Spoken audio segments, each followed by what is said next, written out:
Today, we become legends.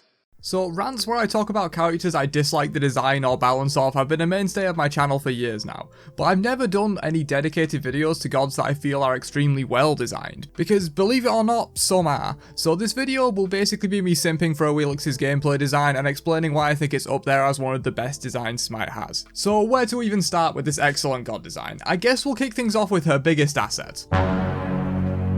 Her ultimate. Pick your mind up out of the gutter, boys, come on. Awilix's ultimate is one of the best designed abilities in the entire game. Not only does it have an extremely unique premise that interacts with a core gameplay feature in a different way than other gods can, it also has multiple different use cases and applications, as well as being one of very few abilities in the game that truly care about the rest of the 9 gods in the match. Sure, abilities like Fenrir's Coerce want strong basic attackers on the team, etc., but it's not the same kind of hard interaction that Awilix has with this ultimate. While this can lead to some polarized outcomes, such as Awilix into Bacchus or Maui, or even Awilix into Fenrir, which gets hard countered not only by Gravity Surge but also by Feather Step, which we'll get to in a second, I feel that these polarized matchups are actually really fun, and it makes Awilix have her own very unique applications, strengths and weaknesses. Because equally as she counters jumps and benefits from teammates with knockups, she will suffer noticeably if these criteria aren't met on the current teams. But that's where I think this ability is designed very carefully, because not only does Awilix have a conditional way to activate this ultimate within her own kit that requires good positioning and assassin fundamentals to use effectively, Awilix would be a much more brain dead design if she simply had a guaranteed knockup that she could hit for free from any angle.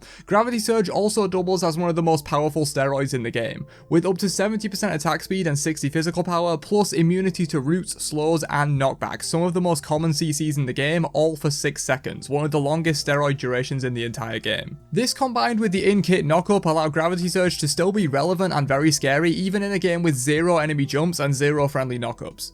Not to mention the crazy objective threading potential that the steroid aspect of this ability has. Awilix manages to toe this line of polarized matchups super well, and that's reflective in her relatively stable balance over the years. Ever since her release in 2014, it feels like Awilix has never been completely broken or completely useless. She only ever really falls slightly to one side of balance, whereas other high risk, high reward designs like Anubis or Bakasura for example are proven to fall well out of the line of balance basically their entire existence. It's this risk reward and dual use alongside the just straight up fun and unique nature of this ability that makes me love its design so much. And while Gravity Surge could be said to be Awilix's defining feature, this next ability is arguably even more iconic for her. And that is of course the legendary Feather Step. The fact that Awilix has 2 abilities that are probably top 10 in terms of design really shows why she works so well. Feather Step obviously hits hard, we all know this, but the mechanic that requires 2 successive basic attacks before casting it to get that full damage and AoE nature makes it slower to come out and much more telegraphed than most abilities when Awilix dives in. This gives her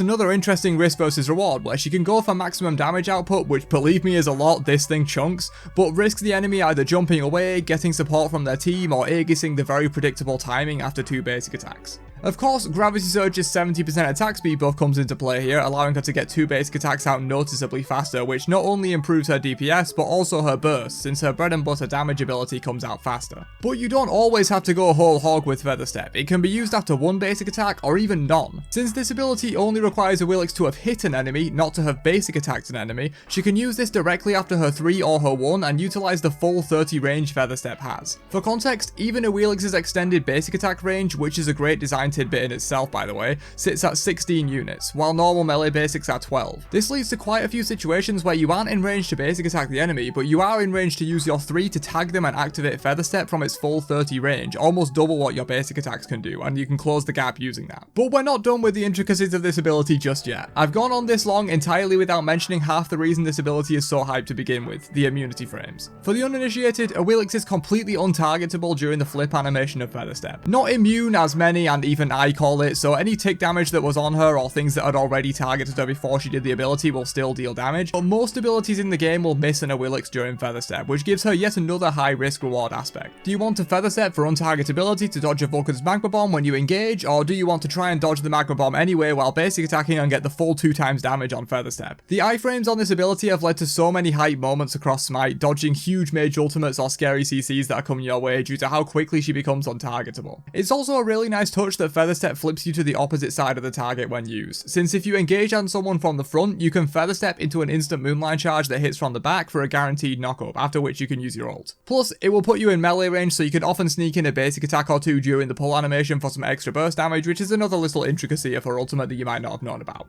And if you weren't engaging from the front, you've just got a shot at knocking up directly from the side or back anyway. Another smaller thing I like about Feather Step is that while the 0.6 second root and cripple won't do much besides hold your target in place while you do the animation so you can stick on them, its use as a quick interrupt tool against channeled movement abilities can be clutch in certain matchups. This comes back to the idea of her being a true counterpick design that I mentioned in the Gravity Surge section. In some matchups like the previously mentioned Fenrir, where she can instantly cancel his Deadly Brutalize and deal massive damage back to him, Arthur is another fun one since both his 3s, but especially his combo stance 3 is very slow and can be cancelled for almost no value on reaction using Feather Step. If you're quick enough, you can even react to Xbalanque's dash startup before he goes CC immune and cancel it. There's just so much to this ability, and yet it somehow fits into just a few lines of text. I think that really crystallizes why Awilix is so special. Sure, I love complex gods with feature-length novels and their ability descriptions as much as the next guy, but there's something special about a kit that is simple on its face but has a wealth of synergies, intricacies, and hidden mechanics when you dive deeper into the character.